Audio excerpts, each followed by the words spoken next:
Mi nombre es Susana Chavilliquén. Voy a ser ahora tu profesora de psicología con lo que corresponde al tema de inteligencia. Buenos días. Entonces, primero, para hablar de la inteligencia vamos a tener que referirnos a muchas formas o muchos contextos o incluso hasta ejemplos. La inteligencia va a ser la forma en la que tú puedes demostrar lo que tú has aprendido, la capacidad de poner en práctica incluso lo que has aprendido. Por ejemplo, tú hasta el día de hoy has llevado diferentes temas. ¿Qué tema te acuerdas dentro de todos los que hayas tocado? A ver, escríbelo en el chat, por favor. ¿Algún tema que te acuerdes? Rapidito. Buenos días con todos, nadie me escribe el tema. ¿Qué tema te acuerdas? Memoria, ya. Y mira, muy, muy justo dinámico, me hablas de memoria, muchos de aquí no se acuerdan. ¿Qué te acuerdas de memoria, por ejemplo? Para poner a prueba tu inteligencia. Si hablamos de actividades automáticas y mi cuerpo realiza estas actividades automáticas, ¿de qué tipo de memoria estaríamos hablando, por ejemplo? Vamos a ver si solo Kiara responde. Procedimental, muy bien, gracias Kiara. Por bases biológicas, ¿cuál es el área que trabaja bajo coordinación con el sistema endocrino? ¿Cómo se llama esa estructura que trabaja también a nivel hormonal? No sé si Yadira responde o responde alguien más. Mira que me has dicho bases biológicas del psiquismo. ¿Cómo se llama esa área que también coordina el sistema endocrino? Lo vas a ver también en sistema endocrino en biología. O bueno, en anatomía, ¿no? Vamos, dale, tú puedes, habla. Yadira, ¿tú qué me has propuesto el tema? Nada, congelados todos. Celis me ha hablado del proceso de aprendizaje. Aprendizaje, ¿qué hemos aprendido, por ejemplo? ¿A qué se refiere o vamos a decirlo así? ¿Cuáles son los puntos que se marcan en la relación de triple contingencia? Y tres elementos específicamente. A ver, si puedes, vas escribiendo ahí mientras que vamos avanzando. Cuando nosotros hablamos del tema de inteligencia es poner en práctica lo aprendido. Justo te he colocado aquí el tema de definición. Vamos a colocar el título. Inteligencia. Inteligencia. Y vamos a definir a la inteligencia como aquella capacidad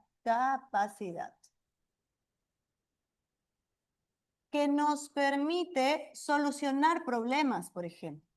Que nos permite solucionar problemas.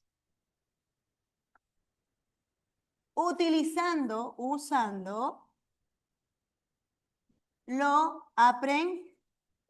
lo aprendido. Justamente es la forma en la que tú tienes ese conocimiento y hoy lo vas a colocar en práctica. Eso es proceso de inteligencia, eso es nuestra capacidad de poder entender, comprender, razonar. Si bien es cierto, eso lo puedes relacionar al pensamiento, sí, pues la inteligencia va a utilizar la memoria, va a utilizar el aprendizaje, va a utilizar diferentes aspectos para poder específicamente ponerlos en práctica. Y dentro de las teorías clásicas, para que se vea, muy bien, EDRO, castigo o refuerzo. Estímulo discriminativo, pero por ejemplo, también hablamos de estímulo antecedente. De ahí lo vamos a por ahí mencionar, ¿no? Pero sí tiene que ver con eso la relación de triple contingencia. Entonces, si hablamos de inteligencia, vamos a hablar sobre las teorías clásicas. Y dentro de esas teorías clásicas, pues vamos a tomar el inicio de todo. ¿Cuál es el inicio de todo? Hablamos del primer test tomado para medir la inteligencia. Este primer test lo va a crear Binet. Y Binet, Alfred Binet, voy a colocar aquí, es un psicólogo. Mira, muchos son escépticos de la psicología, si bien es cierto, te va a venir en el examen de admisión. Algunos dicen, no, la psicología es muy superflua, muy banal, de repente no es algo tan tangible, algo tan comprobable. Entonces, para que no caigas en eso y de repente decir, es interesante, sí, nos tocaría una clase de condicionamiento muy buena y te enseñaría cómo condicionas, ¿no? Binet es un psicólogo, pero para que luego no encontremos esos vacíos donde digas, no, pero ¿cómo yo compruebo? ¿Cómo yo puedo saber qué es lo que está pasando dentro de mí? ¿Cómo puedo hacerlo en realidad? Vamos a tener la colaboración de Theodore Simon. Y Simon no es psicólogo.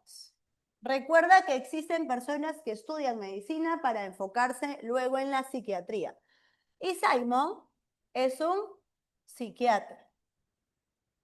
Binet y Simon crean la primera evaluación. Crean la primera evaluación de la inteligencia. Ahora, ¿cuál es la intención? Mira, dentro de la historia la intención es que estos dos personajes quieren ayudar a el área educativa. Entonces, ya. Bueno, ya de ahí voy a leer esos mensajes. Entonces, esa primera evaluación que se crea es con la intención de poder dividir. Ojo, no dividir de manera social, sino dividirlo realmente, pues, a favor de la educación. Si yo tengo alumnos, en algunos casos, alumnos que me puedan ser muy versátiles, muy efectivos en matemática, y otros alumnos que puedan ser efectivos en literatura, en lenguaje, de repente al área de letras, entonces, yo no puedo darle la misma intensidad de información a cada uno de ellos. ¿Por qué? Porque unos están más despiertos cognitivamente en distintas áreas que otros.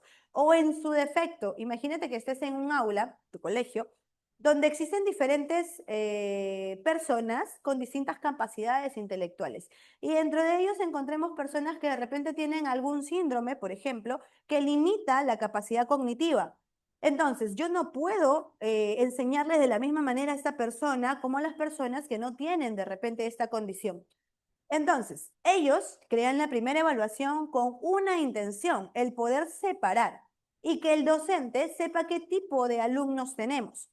Por ejemplo, que tengamos un alumno que tenga una capacidad cognitiva que otra nos permite reforzar más rápido a una persona y ser más cuidadoso con la otra que no puede captar de la misma manera.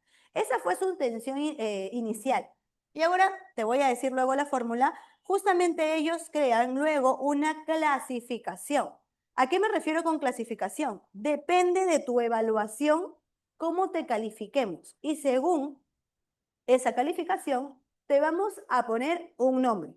¿Cómo va a ser ese nombre? Por ejemplo, primero, si tú tienes un CI, cociente intelectual o coeficiente intelectual, de más de 130 o de 130 en adelante, se te va a conocer como que tienes un CI muy superior. En su defecto, si de repente tu intervalo de nota está entre los 120 y 129, tu CI va a ser superior. A mí suena bonito, o sea, yo podría tener un CI superior o muy superior, claro. De 110 a 119 se le conoce como normal alto. Quiere decir que estás por encima de las otras personas. Pero si hablamos de 90 a 109, vamos a hablar de un normal promedio. Y si yo saco de 80 a 89 en nota, vas a ser normal. Tranquilo, sigue siendo normal, pero eres un normal bajo. De 70 a 79 ahí vamos a tener problemas. ¿Por qué? Porque si tú sacas un CI para, en este caso, de 70 a 79, vamos a tener un problema y se le va a conocer como limítrofe. Y de 69 a menos, se puede llegar a menos, claro, se le conoce como deficiencia mental. A ver, quiere decir que si yo busco en internet, dame una prueba, se cancela mi ingreso. Bueno, vamos a poner en internet, dame una prueba para medir la inteligencia. Y he sacado 70, 79, o he sacado ya mejor. De 83 no he pasado. Quiere decir, que yo soy normal bajo, como dice tu compañero. Se cancela mi ingreso, se posterga, se hace esto, esto, esto. Ya te comenzaste a hacer todo un mundo. Claro, tendrías razón. ¿Cuál es el detalle? El detalle es qué tipo de prueba vas a tener.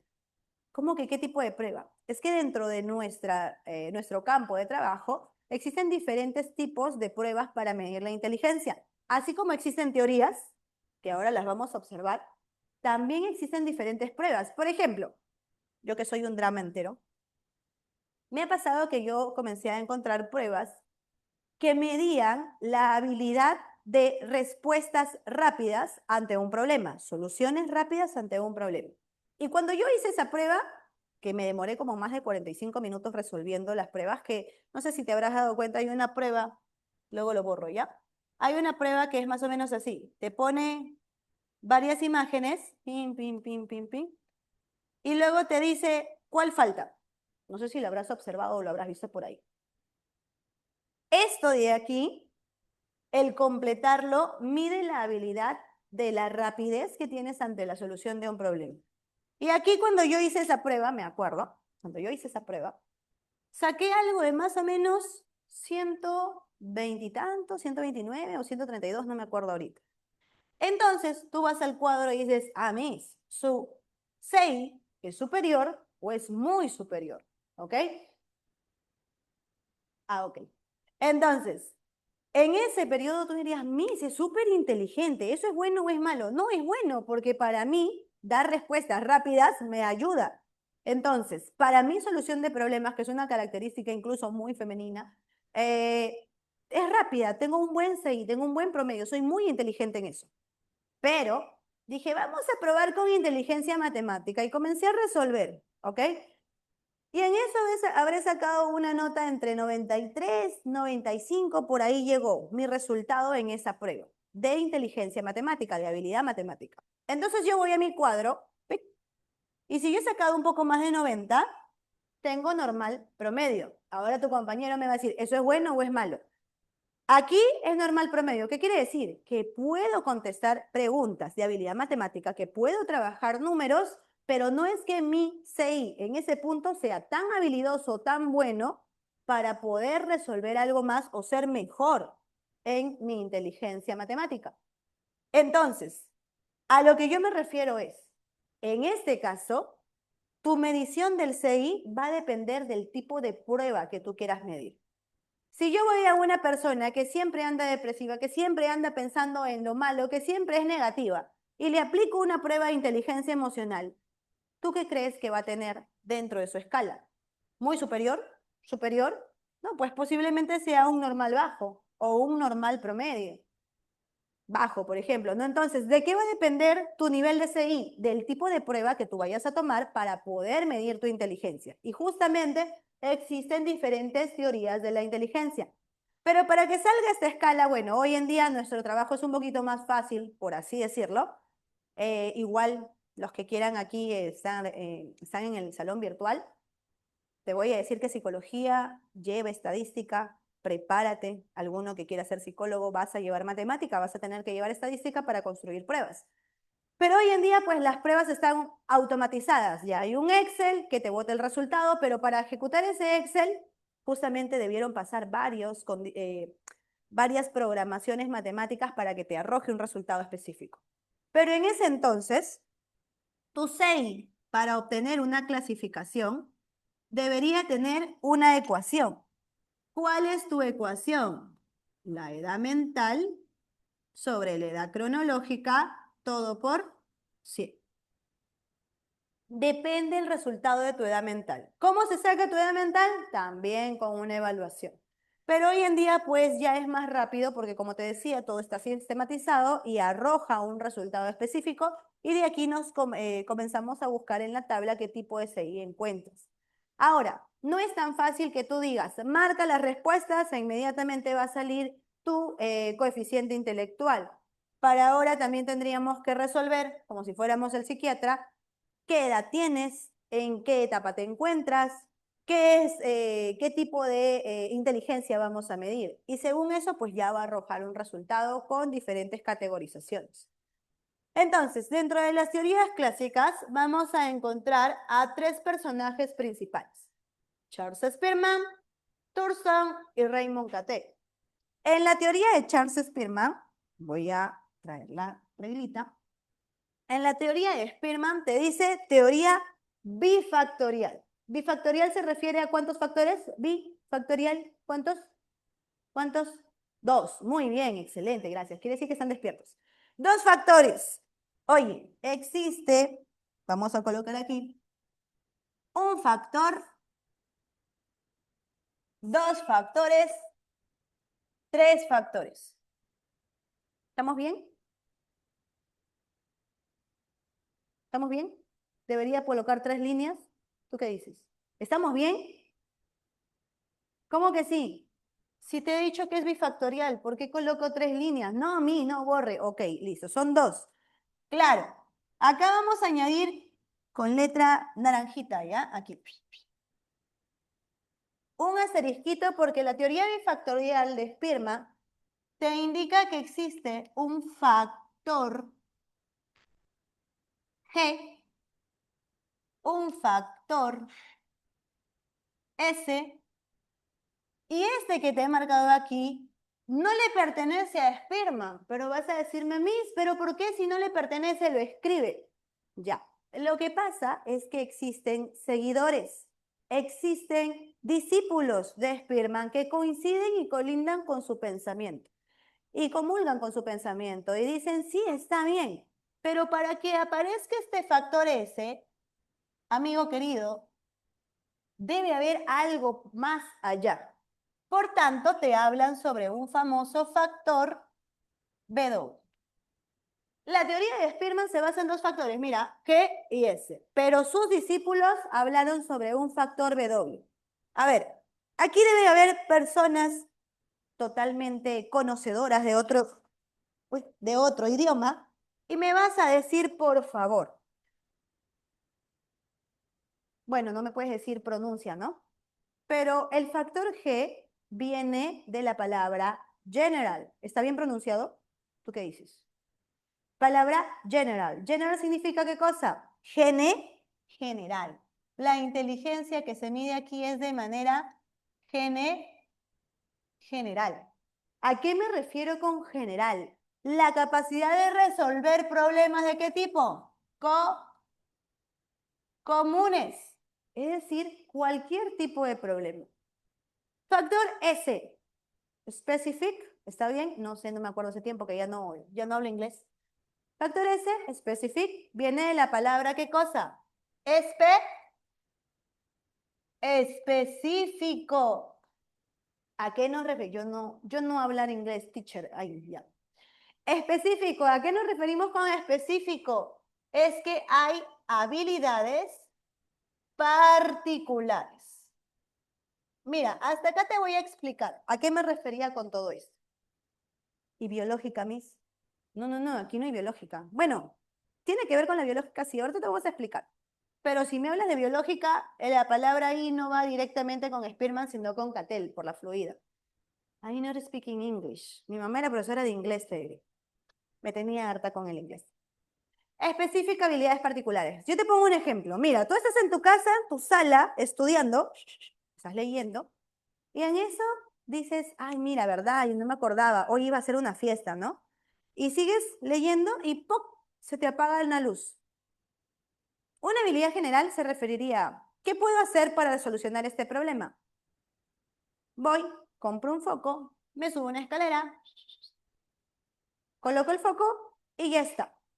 Eso es algo general. ¿Todos lo pueden hacer? Yo me imagino que sí, ¿no? Claro, apagando tu interruptor, ¿no? ¿Todos pueden cambiar un foco? Sí, es muy fácil cambiar un foco.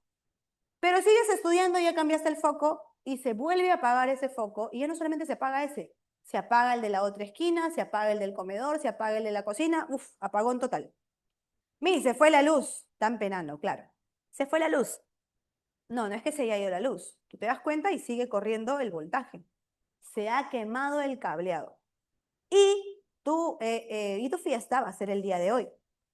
Entonces, ¿qué haces? Tú no puedes cambiar un cableado eléctrico. Llamas a un electricista que tiene una habilidad particular y termina resolviendo ese problema que es específico. Ahora, ¿por qué aumentaron el factor W? ¿Por qué aquí se trabaja con un factor W? Ah, fácil. Es que ellos te dicen, para que haya un factor específico, factor S, debe haber algo que lo motive. Y aparece el factor W de la palabra will. Will, para los que hablan inglés, se añade para hablar hacia el futuro. Es decir, lo haré, buscaré, vas hablando del futuro. Entonces ese W, este factor W, will, se refiere directamente a un pensamiento proyectado hacia el futuro. Este will hace que aparezca el factor S. ¿Cómo? Llamaste al electricista y le explicaste todo tu drama, todo el problema que se está realizando. Y en eso el electricista, claro, señorita, mire, es muy fácil, se cambia el cableado, el interruptor salió, bla, bla, bla, bla. Y justo el electricista te dice, sí, sí lo puedo cambiar. Señor, ¿puede venir hoy antes de las 5? Porque tú asumes que a las 7 empieza toda tu fiesta. Antes de las 5, uy, no, señorita, hoy no puedo. ¿Cuándo puede o a qué hora puede? Ah, yo puedo de aquí, a ver, hoy estamos miércoles, el viernes de la siguiente semana voy y se lo cambio. Y ahí yo añadiría lo que dice tu compañero, ¿no? Nos cambiamos todos de casa. Y como estás apresurado, porque hoy te toca tu fiesta, lo que haces es buscar en internet. Googleas, lo pones en YouTube, cómo cambiar el cableado eléctrico de mi casa sin electrocutarme. ¡Pum! Ese will, esa motivación salió para enseñarte cómo debes cambiar el cableado eléctrico. El cómo es que sale, claro, sí sale. Y tú comienzas a cambiar. Y ahora ya no dependes del electricista. Ya adquiriste qué cosa? Una habilidad particular. Entonces, ChatGPT es lo otro, claro, también te habla, ¿no? Te habla, ¿no? Entonces, ya adquiriste una habilidad particular. Ya tienes ahora un nuevo factor S. Justamente el factor W hace que aparezca el factor S. El factor will se refiere al factor de motivación. Porque imagínate, si no tuvieras ninguna fiesta, le dirías al electricista, ah, ya, no se preocupe, ven el viernes, pongo mis velas, se acabó. Pero como hay motivación, requieres que el cambio se dé hoy, ¡pum! Comienzas a adquirir una habilidad nueva. Y a eso le vas a llamar factor S. Hasta ahí, ¿vamos bien? Dime, ¿vamos bien? Sí, no. Sí, vamos bien, excelente, gracias.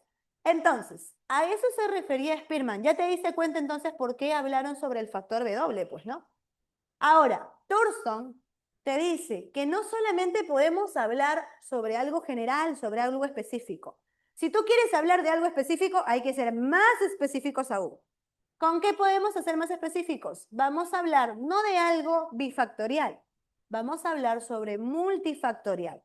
Porque para que tú adquieras una nueva habilidad, para que tú adquieras algo diferente o algo distinto, va a pasar que debes tener diferentes habilidades o diferentes formas de razonar.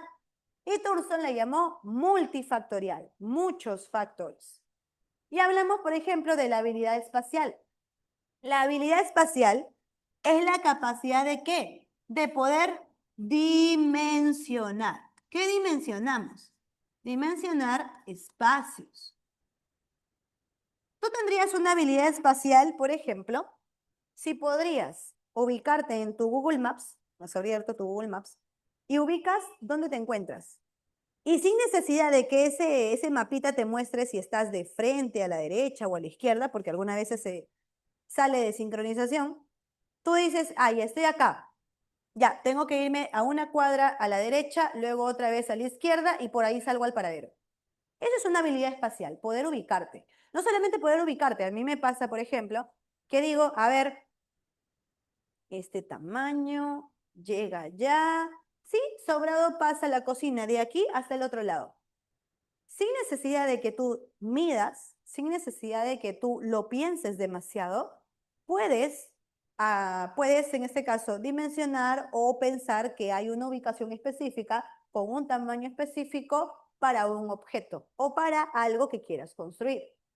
Google Maps nos ayuda, sí, pues nos ayuda, ¿no? Ahora, la rapidez perceptual es la inmediatez. ¿La inmediatez a qué? La inmediatez de procesar lo que observamos, lo que está alrededor nuestro, como la habilidad a poder procesar esta información. La inmediatez es, observas algo y ¡pum! Analizaste rápidamente lo que hizo. Por ejemplo, allá, no sé si te ha pasado, pero creo que eso es chismosería, ¿no? Pero es parte de tu habilidad perceptual. estás hablando con tu amiga, juntos, y en una de esas está tu amigo al costado, tú te pones de pie y ves que tu amigo tiene el WhatsApp abierto. Uno que tenga una caída súbita o rápida. A ver, ahorita ahí voy con eso. Entonces, pasas y por ahí inmediatamente, ni bien te paraste, observaste que el chat estaba abierto, le dices a tu amigo, ¿con quién estás hablando? Y al toque viste, y tu amigo te dijo, no, con José, si le has mandado un corazón y su enamorada está al costado de él, le haces problemas todavía. Rapidez perceptual, has visto rápido, has podido canalizar rápido la información visual, lo que has podido tener. Justo tu compañera me dice, compañera, no soy compañero. Podría pasar que uno tenga una caída súbita de la rapidez o agudeza visual, dice, ¿no? Me ha pasado. Que tengas una caída súbita, ¿por qué? ¿Por agudeza? ¿A qué te refieres? Trata de... Ay, así es Luis. Trata de especificarme un poquito el caso, igual lo vamos a mencionar, ¿ya? Entonces, eso es rapidez perceptual. Inmediatamente pudiste entender, observar, procesar la información que acabas de obtener, ¿ok? Eh, Mandarachi, mándame bien tu caso, lo colocas ahí, luego lo leemos. Habilidad numérica. ¿A qué nos referimos con habilidad numérica? Rapidito. Es rápido, ¿ah? ¿Qué cosa es? ¿La capacidad de qué? Los ingenieros tienen eso. De resolver problemas. ¿De qué tipo? Problemas matemáticos. Problemas de análisis. A eso nos referimos con habilidad numérica. No todos lo poseemos, ya te dije que en una prueba de habilidad numérica mi CI era normal promedio, cuando en otras personas debería ser normal alto, superior, no sé, más que, ¿no? Ahora, vamos a comprensión verbal. ¿A qué nos referimos con comprensión verbal? La capacidad de qué? De entender. ¿Qué entendemos?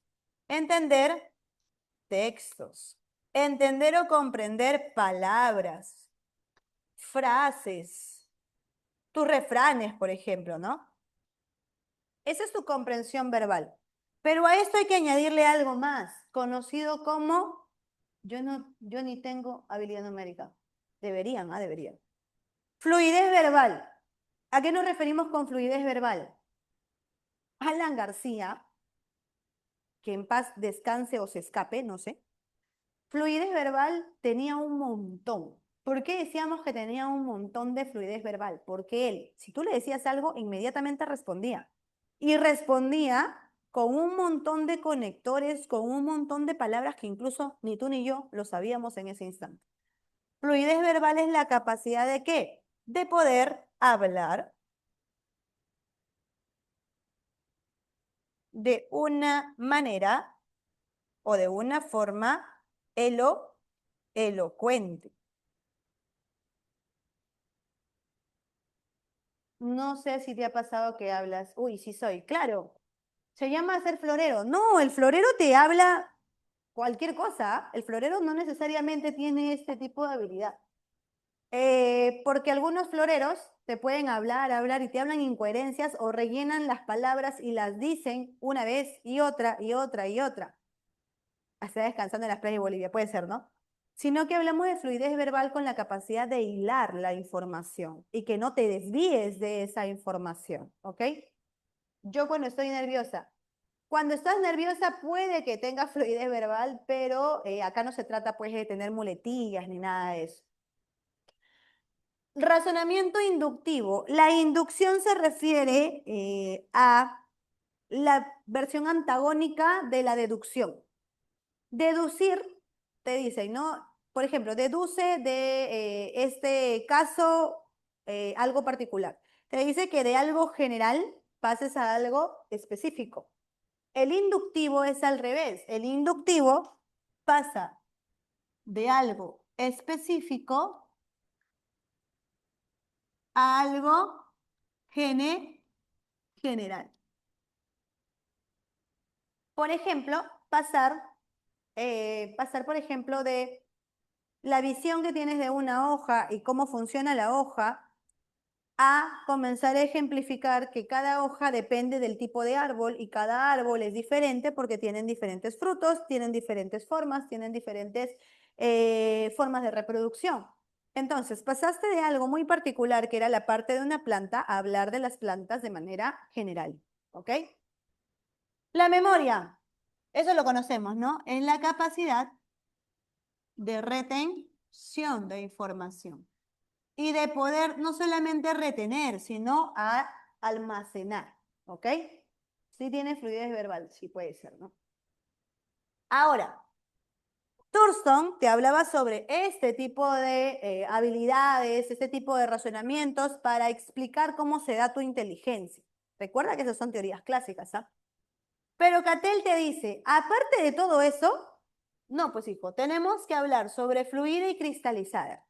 ¿A qué nos referimos con una inteligencia fluida? La inteligencia fluida se conoce como innata, mientras que la cristalizada no es innata, es aprendida. A ver, yo te pongo un ejemplo. Tengo mi pequeñita, ya va a cumplir un año, 11 meses, pero a partir de los 6 ya se sentaba, a los 7 comenzaba a gatearse, pero entre 7:30 y 8 quería ponerse de pie. Uy, se borró. Ya. Entonces, entre 7 y 8 ya se quería poner de pie. ¿Y qué es lo que hacía? Se ponía de pie en un corralito, esos que tienen mallas de tela y todo. Se ponía de pie en un corralito y en ese momento mi hijita, ¡pop!, se caía. Y otra vez veía la forma de ponerse de pie y comenzaba a agarrar las mallas y se ponía de pie. Y como no lograba visualizar la tele, ¿qué hacía? Agarraba y comenzaba a levantar su cabeza. Y sus piecitos los empinaba, ¿no? Y levantaba la cabeza.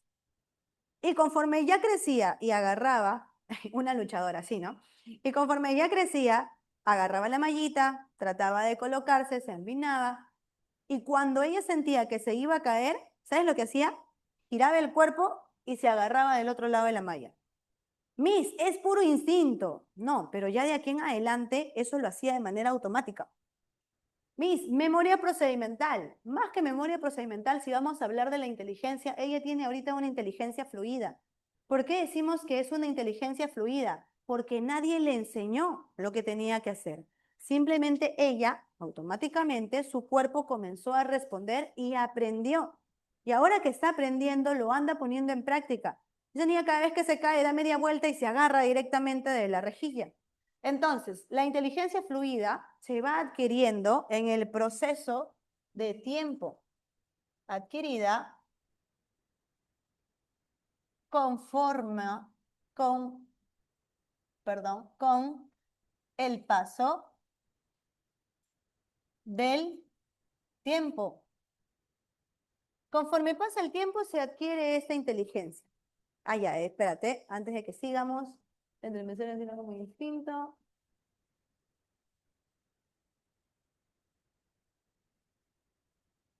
Ah, ya, a eso no me refiero con perceptual. Ah, ok. Ya, lo que tú tienes no se refiere a perceptual, porque no se asocia a la personalidad. Lo que tú tienes de repente es, por agentes estresores, cambia la forma de ser, cambia la forma de pensar. Y no solamente por agentes que te puedan estresar, sino porque en tu etapa, la que corresponde a la adolescencia y que ya están pasando a la adultez, existe una maduración de tu corteza y es la que influye en qué debes cambiar o cómo debes actuar. Y lo que te ha pasado, si es que actúas en algún momento por X cosas, mal o bien, y lo has borrado o no te acuerdas qué es lo que hiciste, es por un bloqueo emocional. Y ese bloqueo se explica en el psicoanálisis, pero no tiene que ver ahorita con el tema perceptual. El perceptual se refiere a la percepción como tal, la forma en la que tú interactúas con tu sensación. Sí, puede ser. Ya de ahí hablaremos específicamente de tu caso. Lo sacó usted, ¿verdad, Miss? No, lo habilidosa, lo ingeniosa lo sacó de ambos, porque su papá también se ingenia varias cosas. Entonces, regresemos. Pero la inteligencia cristalizada es aprendida. ¿A qué me refiero con que es aprendida? Esa inteligencia cristalizada se va adquiriendo a través de ¿qué? De la experiencia. Y se asocia directamente ¿con qué? Con la sabiduría. Directamente la inteligencia cristalizada se va consolidando en la etapa de la adultez. Específicamente en la adultez intermedia, la inteligencia cristalizada ya se está elevando y en el caso de la inteligencia cristalizada se especifica directamente como sabiduría en el proceso de la adultez tardía. Y justamente pues se asocia a la experiencia, los abuelitos que te dicen, yo ya sé lo que estás diciendo, ya sé lo que va a pasar. Ya han pasado por diversas experiencias o etapas en la vida donde ya conocen directamente qué es lo que puede suceder. Ahora, esas son teorías clásicas, un poquito antiguas, por así decirlo. Pero aparecen las teorías correspondientes a las contemporáneas. Dentro de las teorías contemporáneas vamos a encontrar a Jean Piaget, que de repente lo habrás escuchado o no sé si llevaste el tema de constructivismo. Jean Piaget hace referencia a las etapas de la vida, pero más que la etapa de la vida, hace bastante referencia a cómo evoluciones. Piaget te habla sobre su famosa teoría de epistemología genética. ¿A qué nos referimos con epistemología genética? A ver, epistemología, la palabra la conoces por filosofía, me imagino. ¿Qué cosa es la epistemología? A ver, escribe, ¿qué cosa es la epistemología? 3, 2, 1. La epistemología te debe sonar también como nociología. La nociología se refiere al estudio del conocimiento en general. La epistemología se refiere al estudio del conocimiento científico. Para Piaget, la epistemología va a seguir siendo un estudio del conocimiento, pero le está sumando la palabra genética. Genética no se refiere directamente a cromosomas. Jean Piaget ha sido biólogo en este periodo y se refiere directamente a genética no por el cromosoma, por el ADN, por esto, por lo otro. Se refiere directamente genética a la palabra génesis.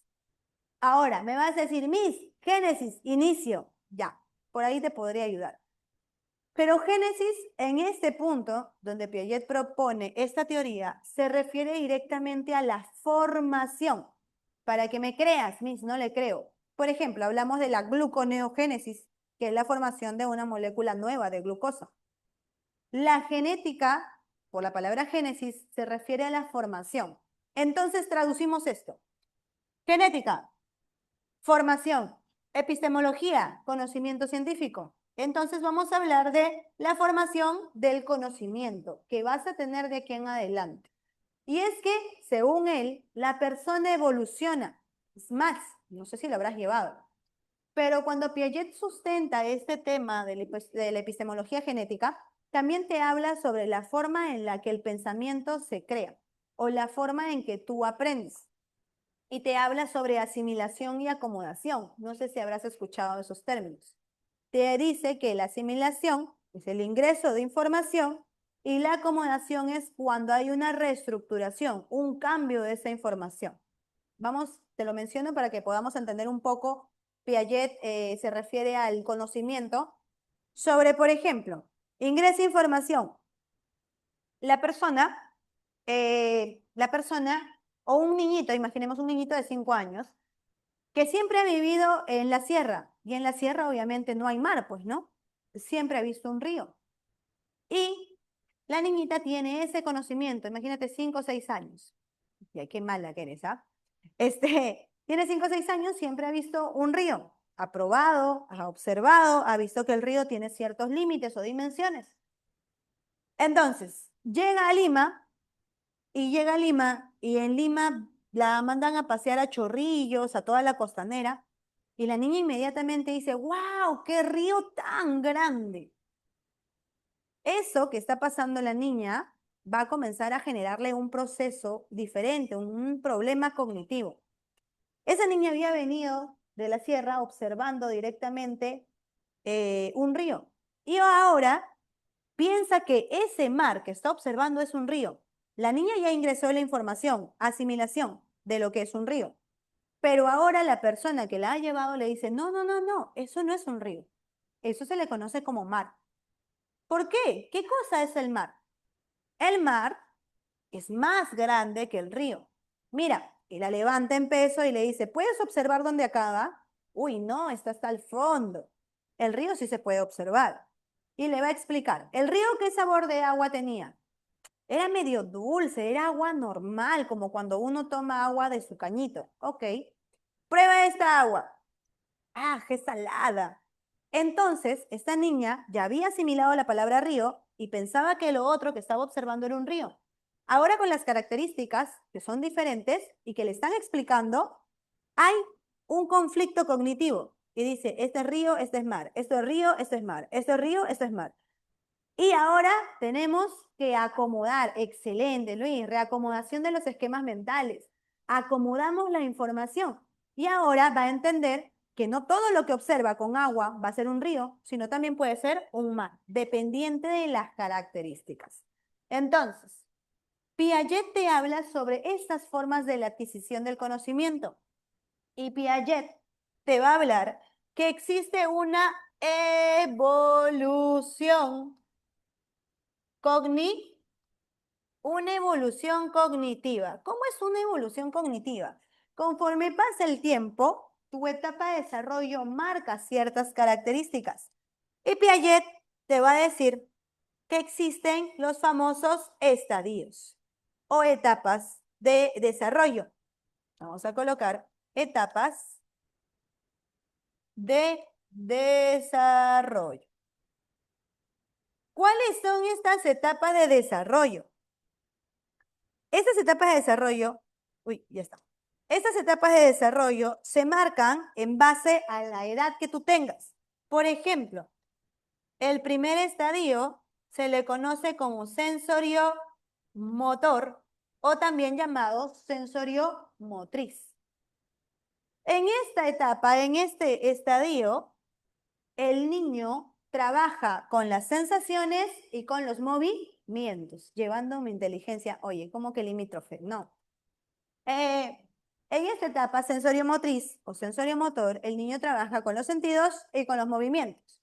Senso-motor, ¿ok? Ahora, ¿cómo trabaja con sus movimientos? Primero vamos a la primera parte, la primera etapa, que generalmente se reconoce en el primer mes, pero dura hasta los 6 meses, que es la etapa de la actividad refleja. Los reflejos son importantes para poder medir que tú vengas bien. Bueno, luego hablas de un test de Apgar, de desarrollo humano y todo, pero ahorita nos concentramos en la inteligencia. El niño, no sé si te habrás dado cuenta, o el bebé, ni bien agarra algo, ¡pum!, se lo mete a la boca. Le das un juguete, se lo mete a la boca. ¿Cuál es la intención? Lo que pasa es que uno de los sentidos que está comenzando a activarse es el gusto. Fase oral también tiene que ver con la fase oral dentro del psicoanálisis. Y coincide, ¿sabes por qué? Coincide porque el niño en este periodo está activando el gusto. Y justamente es uno de los sentidos que no tenía activos. Cuando un bebé está en el vientre materno, ¿qué es lo que hace? Trabaja la audición, por eso reconoce la voz de la mamá. La visión ahora es nula, todavía no observa nada, pero también ha tenido el sentido del olfato. Luego comienza a tener el sentido del tacto, el gusto y al último la visión es lo que se desarrolla. Es más, un bebé recién puede ver en HD, por así decirlo, a partir de los 6 meses.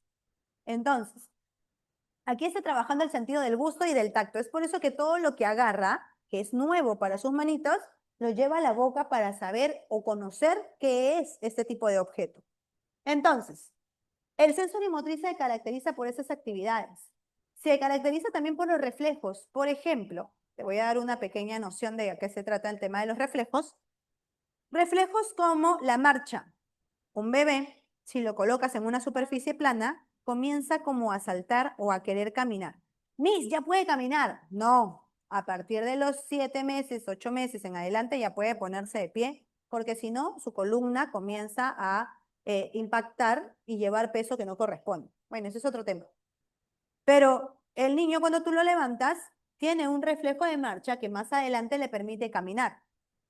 Tiene un reflejo de moro, por eso no se aconseja que los niños tengan una caminadora. ¿Por qué? Porque atrofia ese reflejo. El reflejo de moro es aquel reflejo donde tú agarras al niño, no sé si te ha pasado, lo lanzas despacito, obviamente, despacio, y el niño extiende sus manos como queriendo agarrar algo, con la finalidad de que no. Lo lanzas bonito, pues. ¿Dónde está? Oye, contigo no han jugado, creo, ¿no? Lo lanzas así, pic, algo chiquito, pues no lo vas a lanzar hasta arriba. Ya. Entonces, ¿qué es lo que sucede? Justamente ese tipo de reflejo te permite entender que el niño tiene la sensación de la gravedad, del equilibrio activo. ¿Qué pasa si un niño usa andador, por ejemplo? Creas un campo de choque, de impacto, y el niño cuando está caminando se choca con algo, no hay necesidad de que ponga sus manos hacia adelante. Y el niño se demora en reaccionar. Si tú has tenido andador, por ejemplo, si tú has tenido andador, de repente has sido de las personas que cuando eras muy pequeño, 2, 3, 4 años, te parabas cayendo y te golpeabas. ¿Por qué? Porque tu cuerpo nunca, mejor dicho, tu cuerpo atrofió ese reflejo de poner las manos o tener una reacción rápida. Eso es un reflejo, se le conoce como reflejo de Moro. El reflejo palmar, por ejemplo, otro caso, es cuando tú pones tus deditos sobre la palma del niño e inmediatamente lo agarras. O sostiene o aprieta o presiona tus deditos. Ese reflejo se le conoce como palmar, prensa o darwiniano, el que te permite agarrar objetos más adelante. ¿Ok? Ahora, de aquí existen muchos reflejos. De repente vas a hablar del reflejo de Babinski, que tiene que ver con el pie. El reflejo de sumersión, que es el que los niños nadan desde muy pequeños. Pero esta etapa es la sensoriomotriz o sensoriomotora. Luego vamos a tener la etapa, por ejemplo, conocida como etapa preoperatoria. Preoperatoria o preoperatorio. Aquí vamos a trabajar preoperatorio, antes de las operaciones. Antes de las operaciones, antes de las operaciones, vamos a trabajar primero nociones generales. Por ejemplo, saber el nombre de las cosas. Por ejemplo, saber cómo son los juegos de repente o cómo puedo jugar, ¿no? Y justamente la etapa preoperatoria tiene la característica de adelantar los juegos o, por ejemplo, funciones simbólicas para que el niño aprenda. No sé si has llevado el tema de aprendizaje o lo vas a llevar más adelante, pero existe lo que se conoce como aprendizaje observacional, que se refiere a un aprendizaje por imitación. Ese tipo de aprendizaje observacional o por imitación refiere directamente a que el niño observa e imita las cosas. ¿Y qué es observación o esa imitación? Este niño va aprendiendo. Dentro de esta etapa preoperatoria, trabaja, por ejemplo, el tema de la imitación diferida. Una imitación diferida, y te pongo porque hay un montón de características dentro de esta etapa de desarrollo, en la parte preoperatoria. Por ejemplo, la imitación diferida es cuando el niño observa, imagínate que lo hayas llevado a ver Spider-Man, ¿no? O la última de Spider-Man. El niño sale del cine e inmediatamente comienza a decir y se trepa y todavía se pega a la pared. En ese instante el niño está haciendo imitación, está representando su realidad bajo acciones, y le dices diferida, bajo acciones que no han sucedido en ese momento, sino han sucedido con anterioridad. Una niña que toca, que agarra su muñequita y le dice, shh, le está haciendo dormir supuestamente, y es porque ha observado que mamá le hace lo mismo a ella o con su pequeñita también hace lo mismo. La etapa preoperatoria es de despertar. Incluso puedes hablar sobre el egocentrismo que se desarrolla aquí. El egocentrismo cognitivo, por ejemplo, característico dentro de la preoperatoria, pasando a las operaciones concretas, es cuando ese niño no logra ver un punto de vista ajeno al de él. Si tú a un niño le dices, mira, perdón, viene un niño y te dice, mira hermano, acá está el número 6. Y te dice, mira, 6 manzanas. 1, 2, 3, 4, 5, 6. Y en ese momento, tú le dices, mira, te voy a hacer un truco de magia y volteas la hoja. Ahora ya no es el número 6, ahora es el número 9. Y no sé si te habrás dado cuenta o habrás jugado así con un niño, el niño inmediatamente está ahí en llanto. Grita, reniega, patalea y te dice, no, hermano, no es así, es número 6, pero también puede ser el número 9 y tú insistes en molestarlo.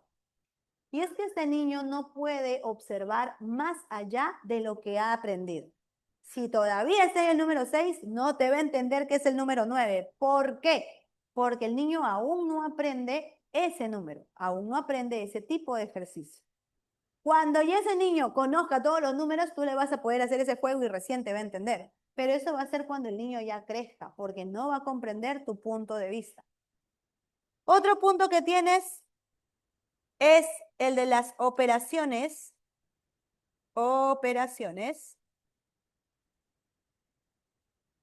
concretas, o también llamada, en algunos casos, operaciones lógico-concretas. Las operaciones lógico-concretas se refiere a eso, a concreto, a algo que sea tangible. Si no es tangible, el niño no puede entender. Aquí aparecen recién los procesos de seriación, los procesos de clasificación. El niño comienza, en este caso, a contar o a sumar con sus deditos, utilizando algo concreto, pero poco a poco va avanzando en un nivel cognitivo. Va a lo que te decía Piaget, ¿no? Evolucionando en ese nivel. Y justo este niño aprende a sumar, aprende a restar, pero te habrás dado cuenta que el niño cuando aprende a sumar o restar comienza a decir, a ver, 10 menos 2. 1, 2, 3, 4, 5, 6, 7, 8. Ah, y coloca su número, 8. Eso es parte de tus operaciones concretas. Y dentro de este periodo, el niño incluso para llegar al otro estadio, trata de hacer operaciones mentales, pero esas operaciones mentales aún no se desligan de lo concreto.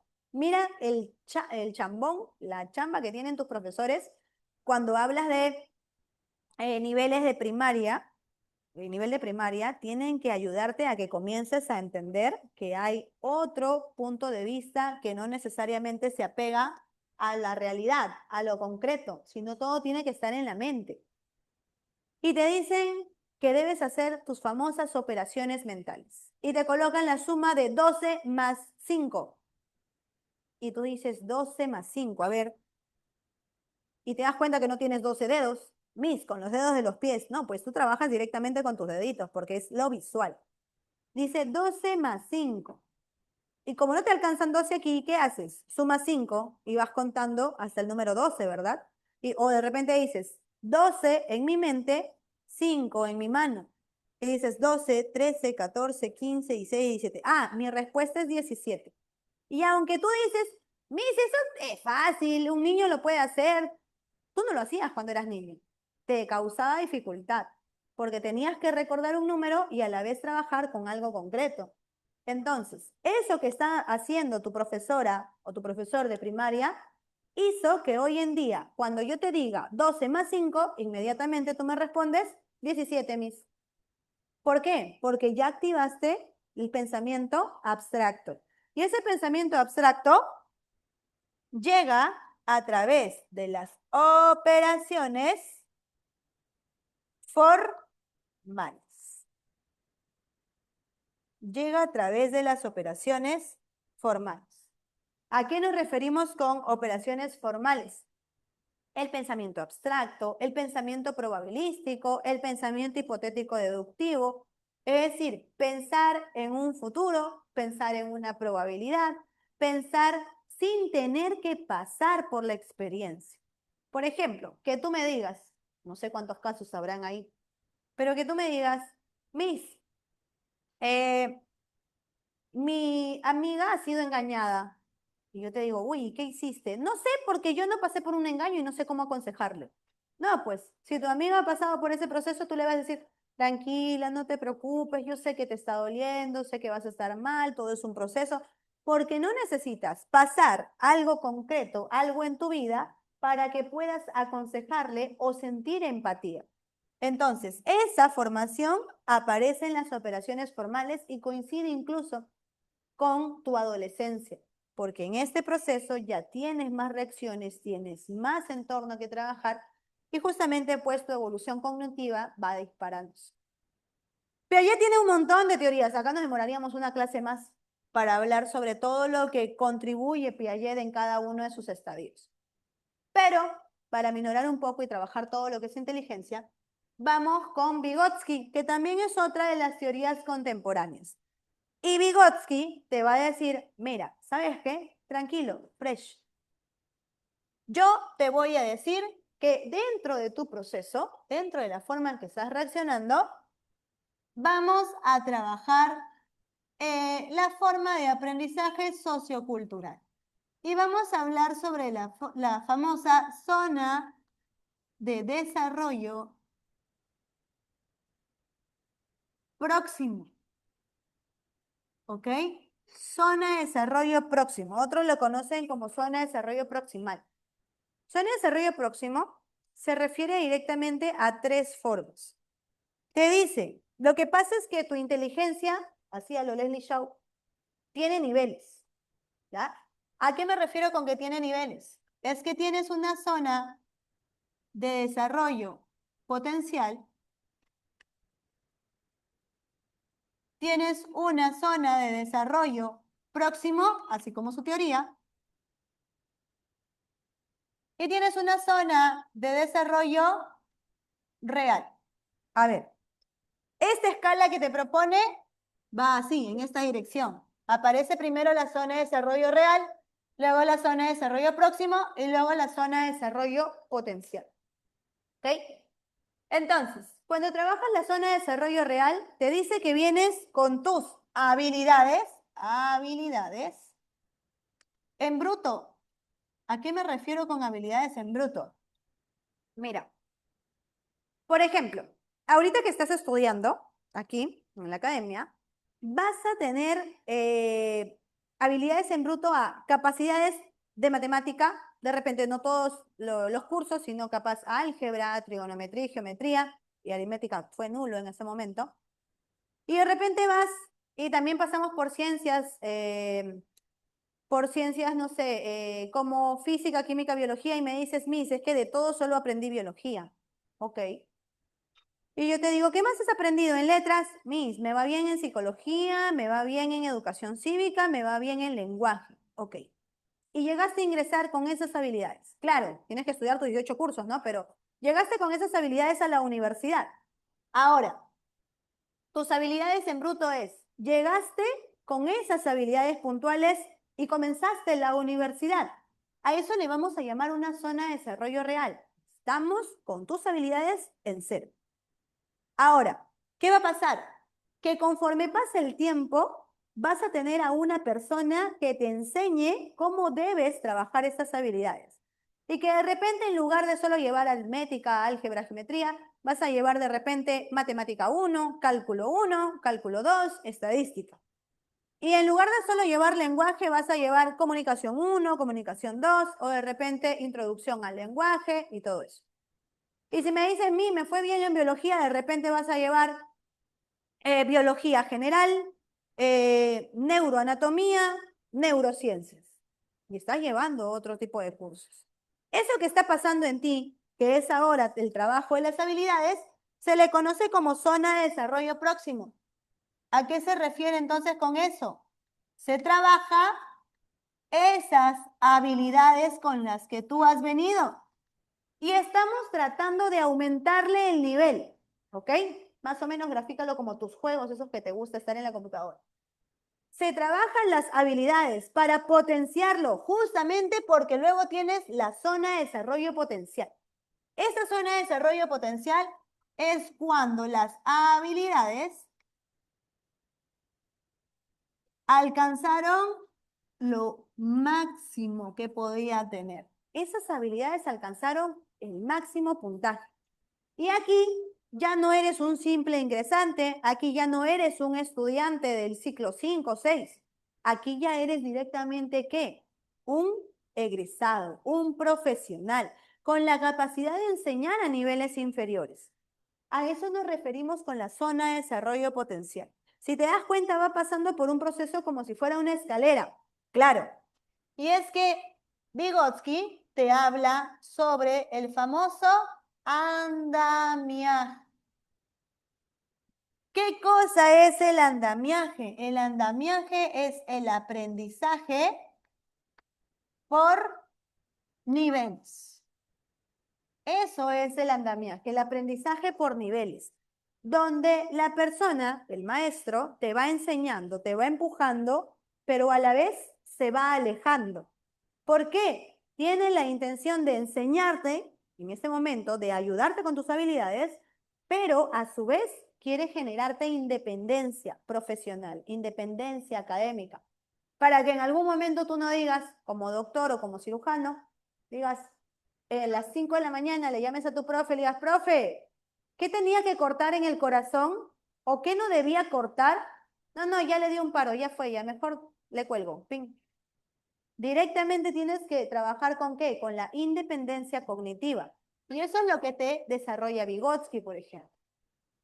Ahora, ¿hasta ahí todo claro? Creo que no te puedo leer. Miss, porfa. Estás en 37 mensajes, me parece. A ver, ¿hasta ahí todo claro? Dime sí, no, ok, ¿qué fue? ¿Todo bien?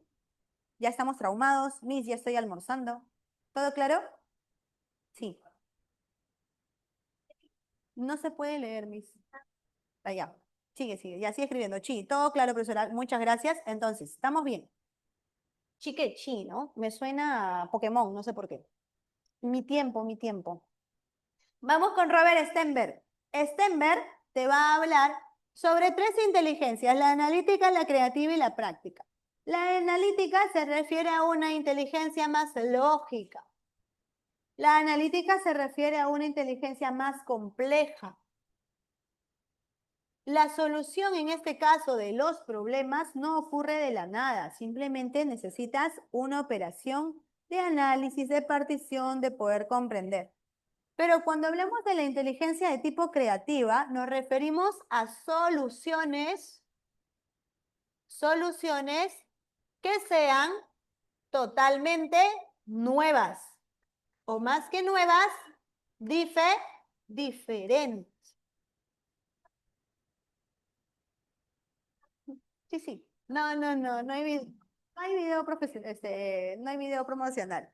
Pero mira, no mientas, por favor. Ya sabes que al final todo en la vida da vueltas. Esperemos que tu pareja no te mienta si es que tienes enamorado o enamorada. Ok, listo. Entonces, hablamos sobre el tema de inteligencia creativa y nos referíamos directamente a soluciones que sean nuevas, que sean diferentes y sobre todo hablamos sobre un tema de cómo tú te adaptas. Hablamos del proceso de adaptación. Porque si algo está pasando, por ejemplo, a mí me pasó algo muy vergonzoso.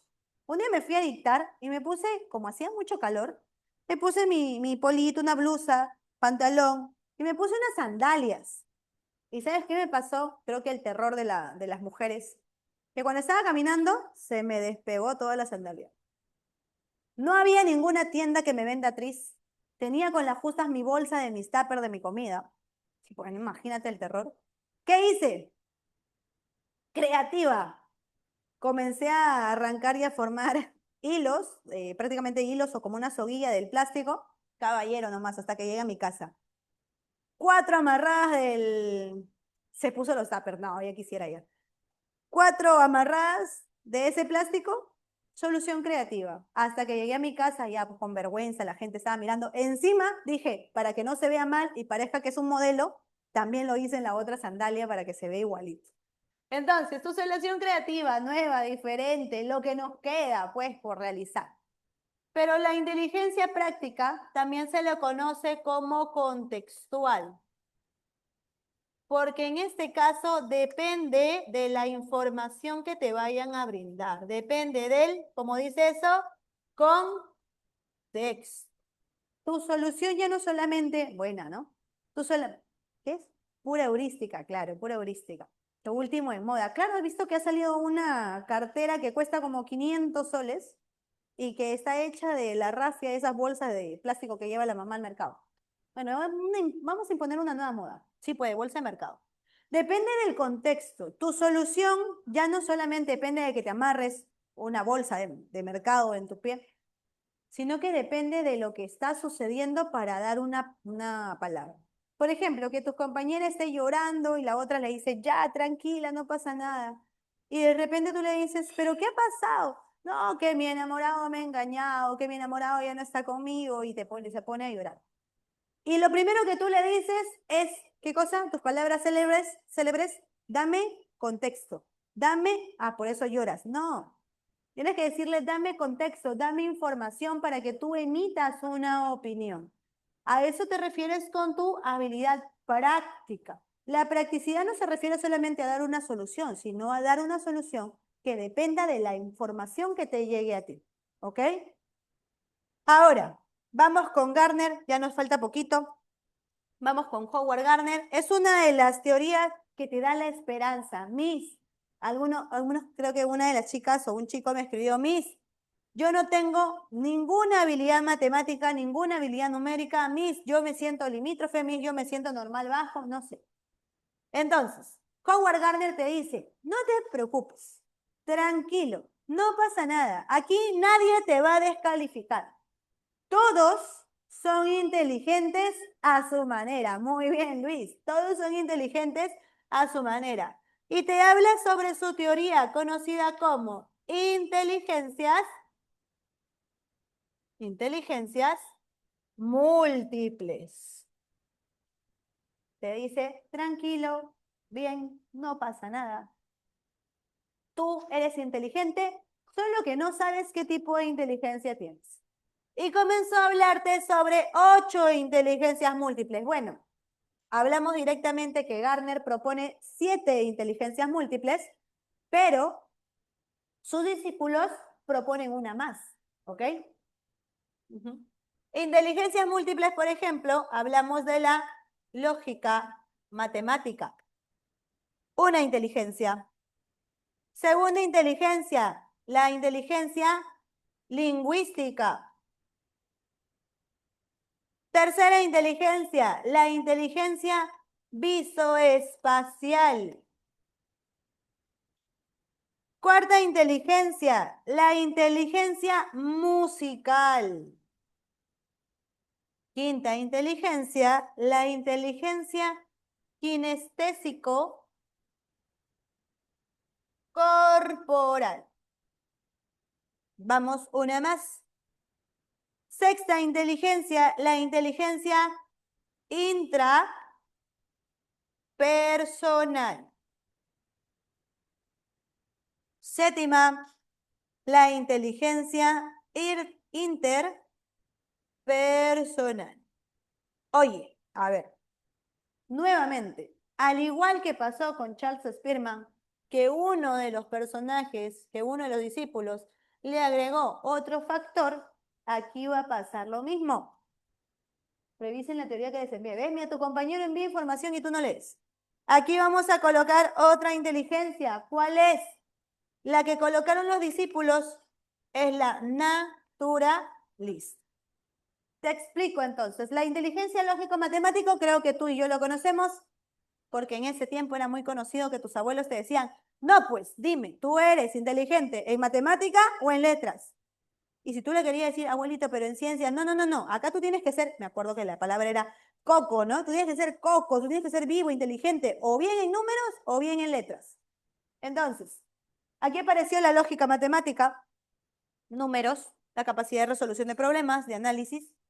La lingüística, la capacidad de comprender, componer o estructurar unos textos. Visoespacial, la capacidad de visionar y dimensionar, muy similar a lo que en algún momento te propusieron con habilidad espacial. La inteligencia musical, aquella que tiene que ver con componer melodías, saber de tonos, saber de repente de compás y de música en general. Es más, saber con el tema de sonidos en general. Uno de los que de repente no tiene San Marcos ahorita, pero sí lo tiene la uni, es la ingeniería de sonidos, por ejemplo. También tiene que ver con un tema musical. Kinestésico corporal, la habilidad de poder saber cómo controlar tu postura, posición. ¿Ha visto de repente las personas que bailan que le dan como 20 vueltas y no se marean? O de repente las personas que, por ejemplo, yo hace años bailaba. Eso, yo era de las personas que las cargaban y ¡fuf! Le daban una vuelta en el aire y regresaban a cargarlo. Hace años, ¿no? Ya dejé esa vida. Entonces, eso es kinestésico corporal. La intrapersonal, interna, tiene que sacar la carrera. Sí, ¿no? Ya, la intrapersonal, dentro de mí, dentro de mi persona. La intrapersonal se refiere a la capacidad que tengo para entenderme, comprenderme y regularme. Interpersonal, la capacidad que tengo para entender a los demás, poder hablar con ellos, empatizar.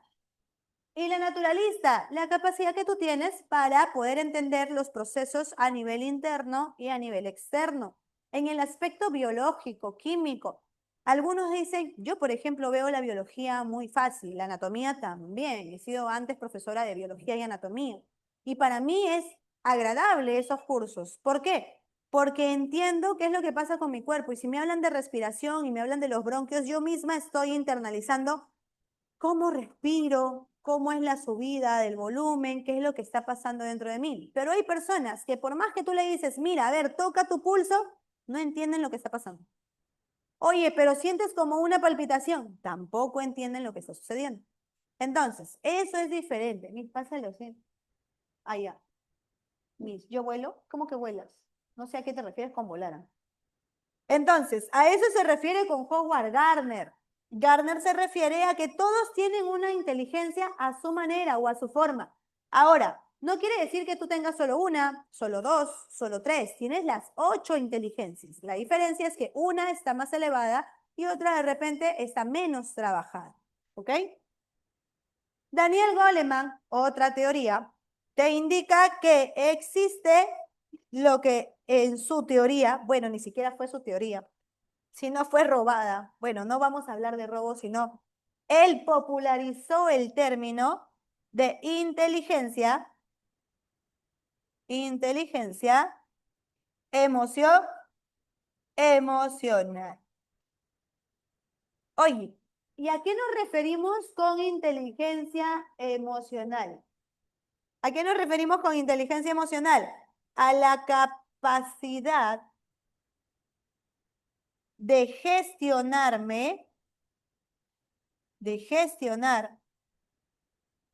mis emociones y entablar una relación y también entender a los demás. Por ejemplo, por más que estés renegando, por más que estés... Yo me leí su libro, pensé que sería más teórico, el de Goleman. Ya, tu compañero dice nombre. ¿Sabes cuál es el nombre? Inteligencia emocional. Autor Daniel Goleman, así tal cual aparece su libro.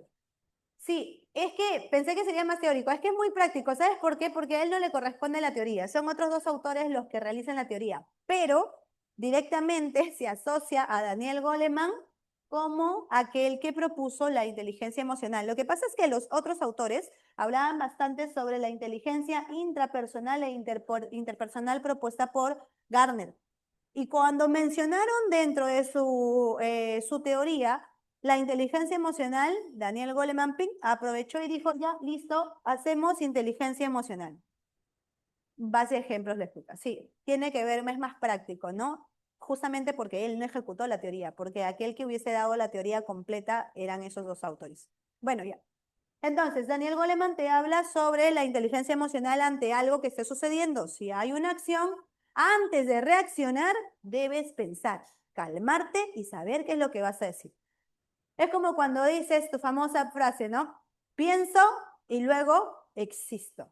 Hoy en día muchos de nosotros existimos, la malogramos, gritamos, renegamos, lloramos y luego pensamos. Entonces, aquí te dice, debes pensar antes de actuar. ¿Listo, chicos?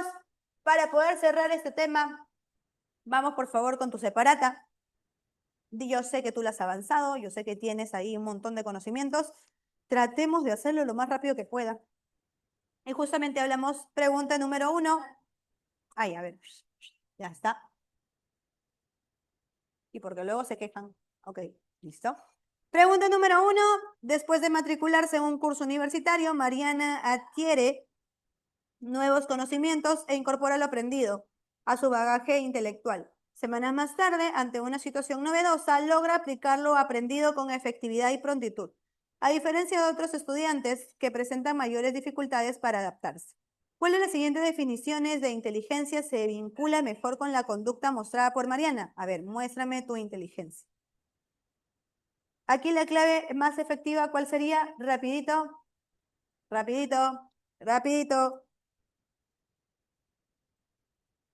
Te ayudo ya, porque si no, no vamos a terminar. La clave aquí de la 1 es CASA, la capacidad de integrar, almacenar y utilizar conocimientos con rapidez y eficacia. Muy bien. 2. Mateo tiene 8 años y obtuvo una edad mental de 10 años en una prueba de inteligencia. Lucía tiene 12 y su edad mental es igual a su edad cronológica. Andrés, de 9 años, alcanzó la edad mental de 7 años. ¿Cuáles de los siguientes enunciados son correctos respecto al coeficiente intelectual y la edad mental? Ya, yo te voy a ayudar en esta, pero por favor, aquí tienes que pasar la solución de esta ecuación, edad mental sobre edad cronológica, todo por 100, ¿ok? Aquí la clave de esta pregunta es dado, ¿ok? Ya lo revisas dentro de la casa porque no nos va a dar tiempo para poder terminar. 3. En una jornada de orientación educativa se presentan los resultados del CI de 5 estudiantes evaluados mediante pruebas psicométricas. Rodrigo obtuvo un CI de 135, Camilo un CI de 118, Esteban un CI de 92. Te nombran los diferentes CI. Si te dice, con base en esos resultados, la psicóloga explica que existe clasificación o categorías.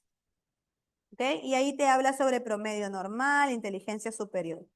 Aquí la clave de la 3 también es casa. ¿Ya? Igual cercióralo. No es que digas, ya a mí, la misma ha dicho. La 4, tu compañero dice que es beso, ¿verdad? Un docente observa en una escuela, perdón, los alumnos con mayor rendimiento suelen obtener notas sobresalientes en casi todos los cursos, mientras que aquellos con bajo rendimiento presentan dificultades generales. Sin embargo, nota que algunos estudiantes se destacan más en ciertas materias específicas que en otras. Claro, muy bien. Hablas de general y hablas de lo específico. Excelente. 5. Por ahí alguien ya tiene la clave de las 5. Dices, en una prueba escolar se dieron las siguientes situaciones. Catalina destaca por su rapidez para resolver cálculos matemáticos. Iván organiza mentalmente figuras geométricas con gran precisión. Lorena comprende y emplea vocabulario complejo con facilidad. Y Jorge recuerda listas extensas de palabras tras solo la lectura. La especialista concluye que estos rendimientos pueden explicarse mediante habilidades mentales primarias según la propuesta por Thurston. ¿Verdadero o falso? Hay que marcar. Tu compañera nos dice 5 casa y es cierto, Yadira, 5 casa. Aquí trabajamos con 1, 3 y 4. 6, ya vamos. Yo sé que tienes la respuesta de las 6. Sofía demuestra gran capacidad para identificar patrones, retener información reciente y resolver problemas nuevos con rapidez, sin depender de conocimientos previos. En cambio, Valeria redacta el ensayo argumentativo en el que aplica conocimientos adquiridos durante sus cursos anteriores y emplea un vocabulario técnico con precisión. ¿Qué se puede afirmar respecto a los tipos de inteligencias de Sofía y Valeria? Al ojo, una utiliza información reciente y lo resuelve. Muy bien. 6. Beso, Luis, está bien. Sofía evidencia inteligencia fluida y Valeria cristalizada. 7. Luciano obtiene puntajes altos en todas las áreas de una prueba de inteligencia, lo que evidencia un rendimiento general homogéneo. Samuel, en cambio, sobresale en comprensión verbal, memoria y razonamiento espacial, aunque no mantiene el mismo nivel en todas las áreas evaluadas. Por su parte, Natalia resuelve con rapidez problemas novedosos y también emplea con eficacia conocimientos adquiridos previamente. Ante estos resultados, el psicólogo explica que los 3 casos pueden comprenderse mediante diferentes teorías psicométricas de inteligencia. A ver, dime, la 7, ¿cuál crees que es la clave? ¿Cuál de los siguientes enunciados son correctos según lo planteado? 7 casa, 7 beso. A ver, vamos a leer juntos. El rendimiento homogéneo de Luciana puede explicarse mediante la teoría, bueno, mediante el factor G propuesto por Spearman. Eso está correcto. Eso está correcto, ¿ah? El rendimiento homogéneo, es decir, general, pues, a eso se refiere. Clave aquí entonces, de entre las dos, la clave es casa. 8. Durante una dinámica grupal, 3 estudiantes muestran distintas formas de enfrentar tareas complejas. Pamela reorganiza el contenido de una exposición para hacerlo más comprensible, adaptándolo a diferentes audiencias. Mateo propone una solución poco efectiva a un problema nuevo, sin demostrar originalidad y evaluación previa. Fiorella recuerda con facilidad conceptos vistos en clases anteriores y lo aplica para resolver una tarea académica. Perdón, estoy trabando mucho. El profesor interpreta esas conductas a partir de la teoría triárquica de la inteligencia de Stenberg. Dime, ¿tú qué dices? Yo ya lo vi. La 8. Allá no es por esto, ¿no? Ahí. La 8, ¿la clave cuál es? Avión. Solo 1 y 3. 9. Ivana redacta un ensayo en el que analiza críticamente diferentes posturas sobre el dilema ético, aplicando conocimientos previos. Jorge propone una solución original para reducir el uso de plásticos en su comunidad, enfrentando una situación nueva con ideas novedosas. Tatiana, por su parte, adapta una receta de cocina modificando ingredientes y procedimientos según los recursos disponibles en casa. Luis memoriza fórmulas y definiciones que luego aplica a un examen de ciencias. El docente les explica que sus actuaciones corresponden a distintos tipos de inteligencia según la teoría triárquica de Stenberg. 8, ay, pensé que era la 9. Dice, según los casos, dice, ¿cuál de estos casos sería considerado un ejemplo de inteligencia práctica según Stenberg? Sería Ivana, Jorge, Tatiana o Luis. Ivana redacta, Jorge propone una solución, pero no la ejecuta.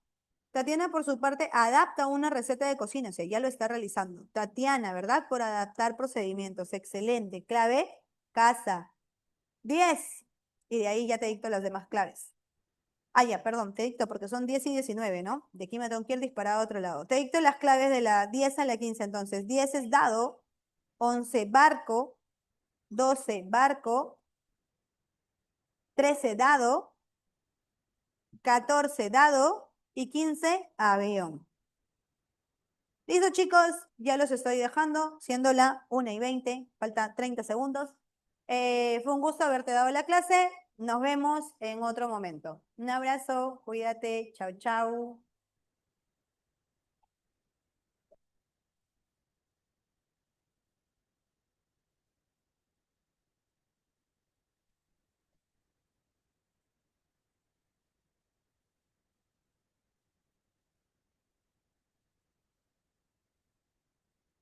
Sí, justamente